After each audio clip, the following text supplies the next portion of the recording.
কখনো কি এমন হয়েছে বৃষ্টি ভেজা এক দুপুরে গরম পোলাওয়ের সাথে ঝাল ঝাল মচমচে একটা কিছু খেতে ইচ্ছে করছে, আর সেই ইচ্ছেটা ধীরে ধীরে রূপ নিচ্ছে এক প্লেট ধোয়া ওঠা চিলি চিকেনে? আজ আপনাদেরকে নিয়ে যাচ্ছি এমন এক স্বাদের জগতে।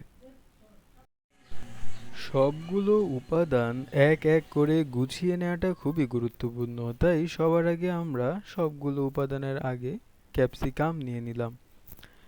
ক্যাপসিকাম আপনি আপনার পরিমাণ মতো নেবেন। পেঁয়াজ ক্যাপসিকাম আমি যেভাবে কেটেছি ঠিক একইভাবে কাটবেন, তাহলে আপনার যে টেস্ট ওই টেস্টটা কয়েক গুণ বেড়ে যাবে।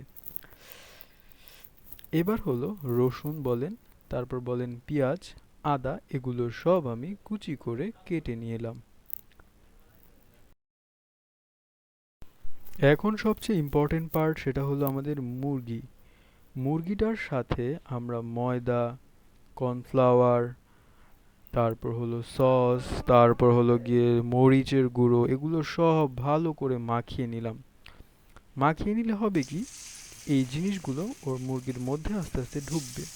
এখন আমরা এগুলোকে তেলে ছেড়ে দিব। তেলে ছেড়ে দিলে যখন এগুলো একটু লাল লাল হবে, তখন আমরা তেল থেকে আস্তে করে উঠিয়ে ফেলবো। আমি পেঁয়াজ, মরিচ এগুলোও কেটে সাথে রাখলাম, এগুলো আমি পরে ব্যবহার করব।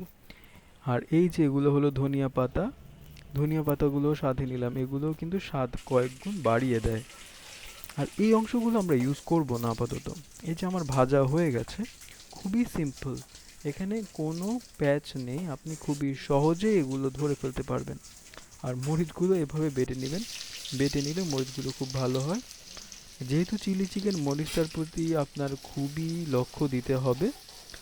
এখন এই মরিচগুলো আমরা তেলের মধ্যে ভালো করে বারবার কষিয়ে নেব, কারণ মরিচ যত ভালো করে কষিয়ে নিবেন আপনার খাবারের টেস্ট তত গুণ গুণ বেড়ে যাবে। তো মরিচ কষানোটা খুব ইম্পর্টেন্ট। এবার আমরা পেঁয়াজ বলেন, তারপর হলো গিয়া আমাদের ক্যাপসিকাম, এগুলো সব একে একে ওই কষানো মরিচের মধ্যে দিয়ে দেব। তাহলে কি হবে, ওগুলো যখন আস্তে আস্তে কষানো শুরু হয়ে যাবে, তখন আমরা এগুলোর মধ্যে দেব হলো টমেটো সস, সয়া সস। দেওয়ার পরে সবার শেষে হলো আমরা এইগুলোর মধ্যে যখন দেখবো এগুলো একটু কষিয়ে আসছে, তখন এগুলোর মধ্যে আমরা এক এক করে ওই যে মুরগিগুলো ভেজে রেখেছিলাম, ওই মুরগিগুলো আমরা এখানে ছেড়ে দেব। তো আমরা এখন আগে টমেটো সসটা দিয়ে নিলাম, টমেটো সস দিয়ে নিলাম। এবার দিলাম এগুলো হলো গরম মশলা, এটাও খুবই ইম্পর্টেন্ট। তারপর দিলাম 1 চামচ পরিমাণ চিনি। এবার আমরা দিলাম আমাদের ওই যে ভেজে রাখা মুরগিগুলো দিয়ে এবার আমরা ভালো করে কতক্ষণ নাড়বো। নাড়ার পর আমরা এটার মধ্যে পানি দিয়ে দেব।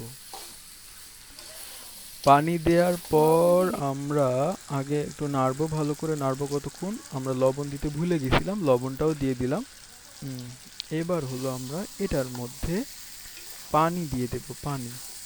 পানিটা দিয়ে দিলে আমাদের মুরগি ভাজাটা হয়ে গেল, এখন সেদ্ধটা হয়ে যাবে। আপনি মশলার মিশেলটা দেখেন কতটা লোভনীয় এবং কতটা রাজকীয় লাগতেছে। তাহলে পানিটা দিয়ে দিলে এখন কি হবে, আমাদের যেই সেদ্ধ হওয়া অংশগুলো বাকি ছিল এগুলো এখন সব পুরোপুরি সেদ্ধ হয়ে যাবে, এবং অবশেষে আমরা এখানে দিয়ে দেব কর্নফ্লাওয়ার। এই কর্নফ্লাওয়ারটা দেওয়ার মেন উদ্দেশ্যই হলো কি, যাতে আমাদেরটা একটু রসেলো হয়। এবং পরিবেশন করে ফেললাম।